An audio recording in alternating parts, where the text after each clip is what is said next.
주의 예배에 오신 많은 성도님들을 주의 이름으로 환영합니다. 저는 개인적으로 참으로 오늘 감격스럽습니다. 수요 강단이라는 것은 특별히 목회자의 마음 가운데 애틋한 마음이 있죠. 이민 생활 가운데 바쁜 하루의 일과를 애써 빨리 맞춰놓고 교회를 향하는 성도들을 바라보는 그 마음, 그것이 짠하게 밀려오고 저도 개인적으로는 수요 강단에 선 것이 10몇 년이 됩니다. 왜냐하면 미국 교회에서는 없었고요, 또 그 전 교회에서는 흩어져서 바이블 아카데미로 모였었습니다. 저는 수요일 날 많은 성도님들께서 특별한 준비 없이 그냥 교회에 나와서 이렇게 예배받는 수요 예배의 포맷을 좋아합니다. 오늘 참으로 저는 감격스럽고 하나님께서 수요일 날 특별히 나오신 우리 성도님들께 큰 은혜 주시기를 소원합니다. 또 온라인으로 예배드리는 모든 분들, 마음은 원이로되 여러 가지 사정이 여의치 않으신 분들도 축복하며 환영합니다. 지금 저희는 계속해서 주일날 같은 본문을 보고 있었습니다.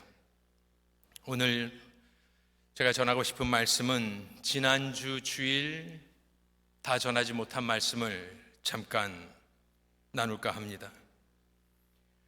저는 신학 공부를 여기 근처에서 마치고 마지막 하나를 더 했는데 그곳은 플로리다에서 했습니다. 무슨 플로리다에 신학교 이런 것이 있겠느냐 생각하실 수 있겠습니다만은 올란도에서 내려서 1시간 북쪽으로 차를 타고 올라가면 샌포드라는 도시가 나옵니다. 샌포드, 들어보시지도 않았을 거예요. 샌포드라는 도시를 가면 그 야자수와 플로리다의 환경과 이 배경과 맞지 않는 이상하게 생긴 건물이 하나 나옵니다. 고딕 형식으로 이렇게 딱 지었는데 교회입니다. 그리고 그 교회 앞에는 큰 연못이, 인공 연못이 있고 그 옆에 이런저런 건물들이 자리 잡은 곳이 있습니다. 아시는 분은 아실지도 모르겠습니다. 그곳이 그 유명한 리고니어 미니스트리 신학교가 있는 곳입니다. 지금은 돌아가셨지만 제가 당시에 거기 갔을 때에는 글쎄요, 개혁주의 신학을 했던 분이라면 20세기에 다 아는 분이 아닐까 싶습니다만은 R.C. 스프롤이라는 학자 겸 설교자가 있었습니다. 저희 쪽에서는 다 아는 분입니다. 그래서 그분이 하는 이제 신학교 비슷한 것이 있어서 가서 공부를 하고 돌아오곤 했었습니다. 처음 그분을 만났던 때가 기억이 납니다. R.C. 스프롤이라는 학자 겸 설교자인데 그분이 이제 목회자들을 가르치는 조그마한 이런 클래스였습니다. 한 열 몇 명이 앉았죠. 그리고 어느 학문이나 어느 분야나 우리들이 존경하는 분들이 있지 않습니까? 저희도 그랬습니다. 그분의 책을 읽고 신학교를 다녔기 때문에 그 사람이 앞에 앉아 있는 것만으로도 큰 위압감이 들었습니다. 딱 앉았는데 그분이 몇몇 저희들 열 몇 명 됐을까요? 그분들에게 자 돌아가면서 이름을 이야기하라 그러면서 뭐라고 질문을 하냐면 너희들은 목사니까 복음이 무엇인지 간단하게 돌아가면서 설명을 하라, 딱 그랬습니다. 항상 그렇지만 아는 것을 물어볼 때 당황하게 됩니다. 특별히 대학자입니다. 그분은 대학자이고 유명하신 분이었습니다. 순식간에 제 차례가 왔습니다. 다행히 첫 번째는 아니었고 한 5번, 6번 돌다가 제 앞에 딱 와서 딱 이러길래 제가 무슨 말을 했는지 솔직히 기억은 합니다만은 여기서 말씀드릴 수는 없고 막 이렇게 설명을 하고 났더니 그분이 딱 듣더니 한마디 딱 했습니다. Next. 넥스트가 뭐냐면 다음 사람, 됐다, 다음 사람, 이렇게 되었습니다. 그렇습니다. 오늘은 그 복음에 대해서, 복음의 내용에 대해서 이야기를 할 것입니다. 당시에 저는 칭의에 대해서 그분 앞에서 설명을 하였습니다. 복음이란 것이 간단 명료하지만 또한 여러 각도에서 복음을 설명할 수 있기에 어떻게 보면 그것은 트릭 퀘스천이었어요. 어떻게든 우리가 대답을 해도 성경적이라면 맞을 수 있는 답이었거든요. 그런데 그분이 원하는 게 뭘까 고민을 하다 보니까 수많은 답들이 나왔습니다만은 저는 인정을 받지 못했습니다. 자, 오늘 본문 말씀을 보면서 우리가 오늘 이 밤에 복음의 내용에 관하여 잠깐 같이 상고해 보도록 하겠습니다. 저희들이 계속 읽었던 본문 말씀입니다. 사도 바울이 가르치고 전하였다고 하였지요. 유익한 것은 무엇이든지 공중 앞에서나 각 집에서나 전하고 가르쳤다 이야기를 하였습니다. 그러면 도대체 그 내용은 무엇이었냐? 저희가 여러 가지 다른 내용을 이야기하였습니다마는 그렇다면 그 내용은 무엇이냐? 무엇을 전하였나? 무엇을 전했을 것 같습니까? 무엇을 전해야 2000년 전에 한 번도 교회도 보지 못하고 예수라는 이름을 한 번도 듣지 못했던 수많은 이방인들이 예수를 믿게 되고 교회가 설 수 있었을까요?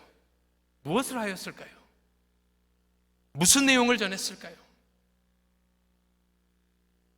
21절에 보면 유대인과 헬라인들에게 이것은 복음의 내용입니다. 하나님께 대한 회개가 그 첫 번째 것이고 우리 주 예수 그리스도께 대한 믿음을 증언하여 회개와 믿음이 바로 복음의 핵심인 줄로 믿으시기 바랍니다. 만일 제가 다시 RC 스프롤 앞에 선다면 복음이 무엇이냐 돌아가면서 대답해보라 하면 이 말씀에 의지하여 하나님께 대한 회개요 또한 우리 주 예수 그리스도를 향한 믿음입니다. 이렇게 답하면 100점짜리 대답이죠. 왜냐하면 성경에 그대로 나왔고 이것이 사도 바울이 전한 복음의 핵심이었습니다. 이것이 중요한 것이 오늘 수요일 저녁 밤에 다 아는 내용을 설교해야 되기 때문에 제가 부담이 많았습니다. 피곤한 몸을 이끌고 오신 많은 분들 앞에서 다시 이 복음의 내용을 전해야 하는가 솔직히 정말 고민 많이 했습니다. 그냥 넘어갈까? 다 아는 내용인데.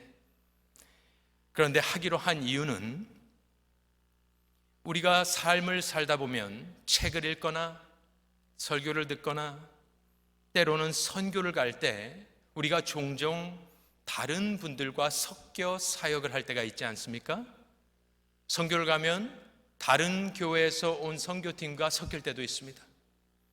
생전 처음 보는 우리 선교사님이 아닌 다른 선교사님이 내 앞에 서서 복음을 전하며 이렇게 하시오 저렇게 하시오 여러분들에게 권면을 할 때도 있을 것입니다. 그럴 때 우리가 어느 것이 진짜인고 가짜인지 분별을 할 수 있어야 될 터인데 복잡하면 그것이 생각하기가 어렵겠지요. 그런데 딱 리트머스 테스트로 우리가 누군가가 우리에게 복음을 전한다 하고 또 전하라 이 내용을 전하라 했을 때 우리는 이것을 테스트할 수가 이제는 있겠습니다. 다른 수많은 구절로 복음을 풀어 설명할 수 있겠으나 오늘 본문 말씀은 사도 바울이 전하고 다녔던 복음의 핵심 내용이기 때문에 저는 누군가가 이것이 복음이다 이야기했을 때 회개와 믿음이 들어있지 않으면 그것은 온전한 복음이 아니구나 저는 생각을 하게 될 것입니다. 여러분도 마찬가지일 것입니다. 복음은 이것이다. 이것을 전합시다. 이것을 전합시다 했을 때 이 말씀이 딱 기억나시기를 바랍니다. 사도 바울의 복음은 별것이 없었습니다. 하나님께 대한 회개와 우리 주 예수 그리스도를 향한 믿음, 뗄래야 뗄 수 없는 두 가지를 들고 그 소아시아 전역을 돌아다녔던 것입니다. 물론 증언하였기 때문에 로마서와 같이 아주 깊고 다양한 각도에서 복음을 풀어 설명할 수도 있겠죠. 복음은 그렇습니다. 평생을 공부하여도 깊고 깊은 것이 복음이지만, 오늘은 심플하게 복음의 내용을 딱 뚜껑을 열어봤을 때 그 안에 있어야 되는 내용물이 두 개가 있는데, 그것은 다름 아닌 회개와 믿음이다. 특별히 우리가 보통 이렇게 이야기하지 않습니까? 예수 믿으면 천국 갑니다. 예수 믿으면 천국 갑니다. 예수 믿으면 좋은 일이 생깁니다. 좋습니다. 하지만 이제는 그것이 반쪽짜리가 될 수도 있겠구나, 우리가 생각을 해야 됩니다. 사도 바울은 굳이 불편하게 왜 회개를 이야기하였을까요? 그냥 믿으라고 하면 될 거 아닙니까? 그런데 알지요, 우리가 예수님만 믿기 위해서는 회개를 해야 되는 것입니다. 그 내용을 보도록 할 텐데, 한 가지만 더 서론적으로 말씀을 드리면, 본문 말씀을 보시면 유대인과 헬라인들에게 이 복음의 내용을 전했다고 합니다. 주일날은 제가 유대인들 그 관계를 설명하느라고 그쪽에 집중을 했지만, 한번 생각해 보십시오. 유대인과 헬라인에게 어떠한 복음을 전했습니까? 동일한 복음을 전했습니다. 무슨 뜻입니까? 하나님의 언약을 알고 구약 성경을 가지고 있는 종교인들, 유대인들이나 한 번도 하나님에 대해서, 구약 성경에 나오는 하나님에 대해서 들어보지도 못한 이방인들에게나 구원의 열쇠는 똑같다라는 말씀입니다. 구약 성서를 가지고 있었기 때문에 유대인들아, 너희들은 다 알지 않냐? 그러지 않았다라는 거예요. 너희가 하나님의 언약을 갖고 있음에도 불구하고 하나님의 말씀대로 살지 않았기 때문에, 그럴 능력도 없기 때문에 유대인들아, 너희는 회개해야 한다. 그리고 나서 예수를 믿어야 한다. 그 복음을 유대인들에게 전했고, 똑같은 복음을 이쪽으로 틀어서 헬라인들, 한 번도 하나님이 무엇인지, 모세가 무엇인지, 언약이 무엇인지, 죄가 무엇인지 들어보지 못한 그 분들에게도 동일한 내용의 복음을 선포하였다는 것을 기억하시기 바랍니다. 회개에 대해서 먼저 잠깐 생각해 보도록 하겠습니다. 사도행전에 나오는 설교들을 몇 가지만 제가 읽어드리겠습니다. 사도행전 2장에 베드로가 설교합니다. 베드로가 가로되, 아마 없을 것입니다. 베드로가 가로되 너희가 회개하여 각각 예수 그리스도의 이름으로 세례를 받고 죄 사함을 얻으라. 그리하면 성령을 선물로 받으리니. 베드로가 설교할 때 회개하라고 명을 합니다. 사도행전 3장 19절에 똑같이 설교합니다. 그러므로 너희가 회개하고 돌이켜 너희 죄 없이 함을 받으라. 이같이 하면 유쾌하게 되는 날이 주 앞으로부터 이를 것이요. 사도행전 17장에는 사도 바울이 설교합니다. 알지 못하던 시대에는 하나님이 허물치 아니하셨거니와 이제는 어디든지 사람을 다 명하사 회개하라 하셨으니. 이것이 어디서부터 나와요? 예수님께서 비로소 전파하여 가라사대 회개하라 천국이 가까웠느니라 하시더라. 그렇습니다. 사도 바울이 성격이 특이해서 회개를 전한 것이 아닙니다. 사도행전에 나오는 사도들의 복음 선포를 보면 빠지지 않는 것이 있었는데, 꼭 회개하라가 먼저 선포되었다는 것을 잊지 마시기 바랍니다. 회개하라가 먼저 나왔다는 것입니다. 그냥 두리뭉실하게 가서 여러분들 믿고 있는 거 다 있죠? 다 좋습니다. 이거 하나 더 믿으세요. 그것이 아니었다는 것입니다. 회개하라, 회개하라, 회개하라. 참 부담스럽지만 복음이 내용이 무엇이라고요? 하나님께 대한 회개와 예수 그리스도를 향한 믿음이다. 이 두 가지를 들고 사도 바울이 복음을 선포하였다. 누구에게 회개합니까? 본문을 보니까 하나님께 대한 회개입니다. 하나님이라는 것은 사도 바울이 하나님이라는 단어를 쓸 때는 성부 하나님을 이야기하는 것입니다. 우리의 회개의 대상이 누구입니까? 내 양심이 먼저가 아닙니다. 내가 상처 준 다른 사람이 먼저가 아닙니다. 사회에 범죄하여 죄값을 치르는 것이 아닙니다. 사도 바울은 하나님께 대하여 회개하라라고 선언하고 돌아다니셨습니다. 전도하셨습니다. 왜? 나를 지으신 하나님, 주의 영광을 위하여 창조받은 인생이 죄 가운데 범죄하고 그의 법에 반역한 그 하나님이 우리 회개의 대상인 것입니다. 두루뭉실하게 너 잘못했으니 미안한 마음을 가져라가 아닙니다. 너는 하나님께 범죄하였다. 그래서 하나님께 대한 회개인 것입니다. 회개를 하려면 그렇다면 어느 정도 하나님이 있음을 믿어야 되지 않겠습니까? 하나님의 법이 있다는 것을 믿어야 되지 않겠습니까?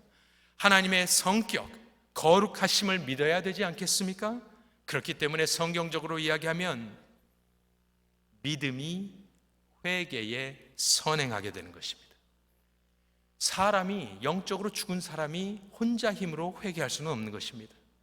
이미 회개가 터져 나올 때는 하나님께서 역사하셔서 믿음을 선물로 준 것이죠. 그러니까 아주 자세하게는 모릅니다. 성경을 다 아는 것도 아닙니다. 하지만 하나님의 존재가 느껴지고 하나님이 살아계시다, 하나님이 거룩하시다, 내가 죄인이다, 이 모든 게 믿어지기 시작하면서 회개가 터져 나오는 것입니다. 그렇기 때문에 회개는 하나님의 선물입니다. 그렇다면 구원은 처음부터 끝까지 하나님의 역사입니다. 내가 회개하지만 믿음을 주시고 회개를 주신 분 또한 하나님이시기 때문에 우리는 뒤돌아보면 처음부터 끝까지 하나님께 영광을 돌려야만 되는 것입니다. 회개가 무엇입니까? 물어보신다면 여러 정의가 있겠죠. 이 신학자는 이렇게 얘기하고 책에서 읽은 건 이렇게 이야기하고, 하지만 저희는 장로교회로서 신앙 고백을 따르는 교회입니다. 웨스트민스터 신앙 고백서, 거기 소요리 문답에 회개가 나옵니다. 근데 회개를 그분들은 한 500여 년 전에 영국 목사님들은 회개를 회개라고 부르지 않았습니다. 참으로 특이합니다. 회개가 영어로 뭡니까? repentance거든요. 그런데 repentance라고만 붙이지 않고 한국말로 번역하면 생명에 이르는 회개라라고 그들이 지칭하고 그것을 설명해 나갑니다. 왜 그럴까 생각을 해서 봤습니다. 왜냐하면 미안한 마음에 회개하는 것을 너무 많이 봤던 모양입니다. 감정으로만 회개했던 것을 많이 보았던 모양입니다. 그래서 영국 목사님들께서는 회개라고 그냥 이름하기보다는 생명에 이르는 회개가 좋겠다 했던 것 같습니다. 그래서 소요리 문답 87번에 나오는 답을 읽어드리겠습니다. 한번 들어보세요. 뭐라고 정의를 하는지. 생명에 이르는 회개가 무엇인가? 그들이 답을 하였습니다. 생명에 이르는 회개는 곧 구원 얻는 은혜다. 은혜라는 거예요. 이 회개는 하나님의 은혜로 주어진다는 거예요. 이로 말미암아 죄인이 자기 죄를 참으로 알고 또 그리스도 안에서 하나님의 긍휼하심을 깨달아 자기 죄를 원통히 여기고 미워함으로 죄에서 떠나 하나님께로 돌아가서 굳게 결심하고 마음과 힘을 다하여 새로이 순종하는 것이다. 명답입니다. 이것을 정확하게 하나님 말씀처럼 믿을 필요는 없겠지만 잘 요약하였죠. 이것은 하나님의 은혜고 자기 죄를 깨닫고 하나님의 긍휼하심도 알고 원통히 여기며 죄를 미워하며 거기서 끝이 아니라 하나님께로 돌아가서 순종하기로 다짐하는 것까지, 이 모든 행위가 생명에 이르게 하는 회개라고 정의를 하였습니다. 하나 더 묻겠습니다. 왜 회개해야 합니까? 왜 예수 믿으면 곧바로 천국까지 왜 회개를 해야 합니까? 당연한 거지만 회개를 해야 용서를 받을 수 있기 때문입니다. 아까 읽어드린 사도행전 2장과 3장에서 사도 베드로가 했던 설교를 보니까요, 보통 우리는 지하철역이나, 여긴 뭐 지하철이 없겠습니다마는, 회개하라, 주 예수를 믿으라, 이런 것을 많이 보셨을 것입니다. 그런데 사도 베드로가 했던 설교를, 그걸 보면요, 막 화가 나서 사람들에게 회개하라 그렇게 했다기보다는 회개하면 무엇인가가 있다라는 복음이 같이 선포가 됐습니다. 다시 읽어드리겠습니다. 사도행전 2장 38절에 베드로가 가로되 너희가 회개하여 각각 예수 그리스도의 이름으로 세례를 받고 죄 사함을 얻으라. 그리하면 성령을 선물로 받으리니. 무슨 말씀인지 아시겠죠? 돌아다니면서 너는 죄인이다, 회개해라, 지옥 간다, 그렇게도 할 수 있지만 베드로는 회개하면 어떠한 축복이 따라올 것인지를 설명을 해 주었다는 것입니다. 회개하면 세례를 받고 죄 사함을 얻고 성령을 선물로 받으리니. 그러니 그 말씀을 듣는 사람들이 마음이 동하지 않았을까요? 칼빈 선생님께서는 이러한 것을 향하여 어떻게 주석하시냐면은, 우리 인생이 너무나 연약하기 때문에 무엇인가 좋은 것을 하나님께서는 보여주시고 그것으로 우리를, 이런 단어를 씁니다, 유혹하려 하신다. 죄인에게 회개해라만 하는 것이 아니라, 여러분, 회개하면 예수 이름으로 죄 사함을 얻습니다. 회개하시면 성령님을 선물로 받습니다. 거기까지 얘기를 해 주셔야 이것이 진정한 회개의 선포입니다. 왜 그렇습니까? 긍휼히 여기는 마음이 있기 때문입니다. 회개 안 하면 지옥으로 떨어져 버린다, 이것은 어떻게 보면 저주가 아닐까요? So what? 그 다음은 무엇입니까? 당신들이 회개하면, 하나님께 돌아오면 죄를 용서해 주시고 주의 자녀가 되고 성령을 선물로 받고 유쾌하게 되는 날이 주로부터 이를 것이다. 그 모든 복된 소식도 같이 전하실 수 있기를 간절히 축원합니다. 두 번째로 믿음을 보죠. 하나님께 대한 회개와 그 다음을 읽어보면 믿음인데 그 앞에 뭐라고 막 써 있습니다. 우리가 이런 것을 자세히 봐야 합니다. 예수 믿어라 이렇게 이야기했나요? 가만히 읽어보겠습니다. 하나님께 대한 회개와 우리 뭐라 그럽니까? 주가 있습니다. 주. 거기서 스탑. 사도 바울이 전했던 복음은 회개하면, 예수 믿으면 천국 간다. 이전에 제가 고등학교를 미국에서 다닐 때에 기숙사 생활을 제가 3년을 했습니다. 미국 아이들과. 그때 영어를 제가 좀 배웠습니다. 3년을 뒹굴렀거든요. 그때 사감이 있었습니다. 사감이 크리스찬이었어요. 이제 생각해 보니까 크리스찬이에요. 그래서 그분이 막 이렇게 있던 우리 학생들을 어쨌든 전도를 하려고 했던 것 같습니다. 막 이런저런 얘기를 하니까 여기서 온 친구, 아프리카에서 온 친구, 중국에서 온 친구, 미국에서 온 친구들 막 이렇게 얘기를 하는데, 누군가가 왜 그걸 믿어야 되냐고 막 이렇게 누군가가 소리를 쳤어요. 그랬더니 그 분이 뭐라 그랬냐면, 믿져야 본전이다 이렇게 얘기했어요. 믿져야 본전이니까 믿어라.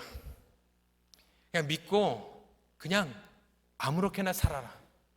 하지만 이것은 보험을 들어놓는 것과 같다. 예수 믿어놓으면 혹시 모르지 않냐, 이것이 사실일지. 그러니까 믿어둬라. 그럼 나중에 좋다. 죽었는데 혹시 지옥과 천국이 있으면 어떡하냐. 제가 그것을 기억합니다. 어쨌든 그분은 애를 썼어요. 애를 쓰셨고 그 티네이저들 앞에서 복음을 전한 거 쉽지 않았을 것입니다. 어쨌든 정죄하지 맙시다. 하지만 사도 바울이 전했던 복음은 예수 믿으면 사후 세계의 보험을 들어 그냥 대충 살다가 때 되면 가서 천국 들어가라, 그것이 아니었다는 것입니다.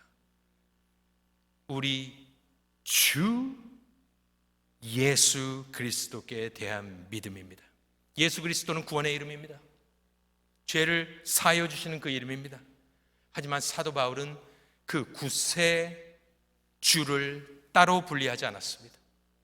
예수를 믿는다는 것은 무엇이냐? 이 본문 말씀에 의하면 내가 예수를 영접하는 순간, 그것도 하나님의 은혜요 선물인데, 나는 예수를 주인을 삼는 줄로 믿으시기 바랍니다. 예수 믿는 순간 그냥 천국만 개런티 되는 것이 아니라 죽을 때까지 예수님이 나의 삶의 주인이 되고 나는 그의 종이 되어 그의 뜻을 따르며 순종하며 그의 이름과 영광을 높여드리기 위하여 사는 그 삶을 사는 것이 그가 전했던 복음인 것입니다. 그래서 우리는 내 마음대로 사는 그리스도인, 그런 것은 없습니다.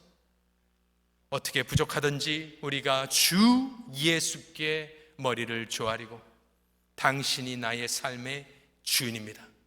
내 마음대로 살다가 천국 가는 것, 그런 복음은 없습니다. 예수를 믿는 순간 그 복음은 우리 주 예수 그리스도께 대한 믿음이었던 것입니다. 하나만 더 말씀을 드리겠습니다. 이 본문 말씀에 보면 회개의 반대말이 무엇입니까? 하나님께 대한 회개의 반대 말이, 그 언어가 무엇입니까? 보통 세상 사람들은 교회가 무엇을 믿는지, 왜 교회에 모이는지 모릅니다. 우리가 무엇인가를 잘못한 것, 그것을 하나님께 고백을 했다면 세상 사람들은 그 다음 스텝이 무엇인가 이야기를 한다면 그분들은 오케이, 당신이 잘못해서 하나님께 잘못을 고백했다고 칩시다. 그럼 뭔가 잘해야 되지 않겠습니까? 그러면서 행위를 강조할 것입니다. 그런데 이 복음 안에는 회개에 대한 그 반대되는 개념이, 반대라기보다는 그것을 도와주는 개념이 무엇이냐? 회개한 뒤에 무엇을 하라고 하냐는 것이에요. 회개한 뒤에 네가 3년 정도 근신하고 돌아와라가 아닙니다. 네가 회개했으니 이제는 똑바로 착하게 선행을 하며 살아라가 일단은 아니라는 것입니다. 사도 바울의 복음에 보면 하나님께 대한 회개, 그 다음에 깨끗하게 죄사함을 받고 난 그 뒤에 채워지는 것, 우리 주 예수 그리스도께 대한 믿음에 의한 구원임을 믿으시기 바랍니다. 회개한 다음에 믿는 것이에요. 회개한 다음에 열심히 무엇을 하는 것이 일단은 아닙니다. 회개하면 그것을 예수 그리스도께 향한 대한 믿음으로 채워 그의 의로 말미암아 우리가 하나님 앞에 온전한 의롭다 칭함을 받는 의인으로 불러주심을 믿으시기 바랍니다. 이것이 복음입니다. 그러고 나면 내 삶의 주인이 예수님이기 때문에 그 복음에서부터 흘러나오는 그 삶이 거룩할 수밖에 없지 않겠습니까? 바로 그것이 이 말씀인 것입니다. 말씀을 정리하겠습니다. 8시 40분밖에 안 되었네요. 이 일을 어쩔까요? 이거 너무 일찍 끝나면 이거 안 되는데 저희 한 20분 정도 통성기도 하다 가야 될 것 같은데요. 너무 말씀이 짧게 끝나버리는데 어쨌든 오늘은 처음이니까 너그럽게 봐주시고 다음 기회가 된다면 조금 더 길게, 이렇게 짧을 줄은 몰랐습니다만은 어쨌든 말씀을 정리하겠습니다. 21절 우리가 다시 한번 보죠. 우리가 평생을 살며 복음을 전하고 가르쳐야 되지 않습니까? 그렇다면 다른 복잡한 어려운 말씀 생각하지 마시고 이 말씀을 기억하시기 바라요. 이 말씀으로 2000년 전에 교회가 소아시아의 우후죽순처럼 생겨나기 시작했던 것입니다. 그건 사람적인 표현이지만 하나님께서는 이 사도 바울이 전했던 이 복음을 축복하셨던 것이 분명합니다.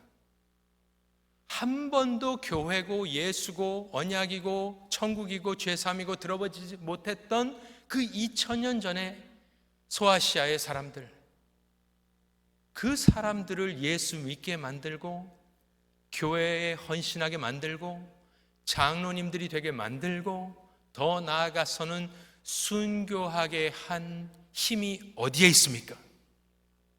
어디에 그 힘이 있습니까? 바로 오늘 저 말씀에 힘이 있는 줄로 믿으시기 바랍니다. 저것이 복음의 능력인 줄로 믿으시기 바랍니다. 우리 다 같이 한번 읽죠. 시작. 유대인과 헬라인들에게 하나님께 대한 회개와 우리 주 예수 그리스도께 대한 믿음을 증언한 것이라. 할렐루야. 우리 저 복음 들고 나가서 증언하실 수 있기를 간절히 축원합니다. 기도하겠습니다.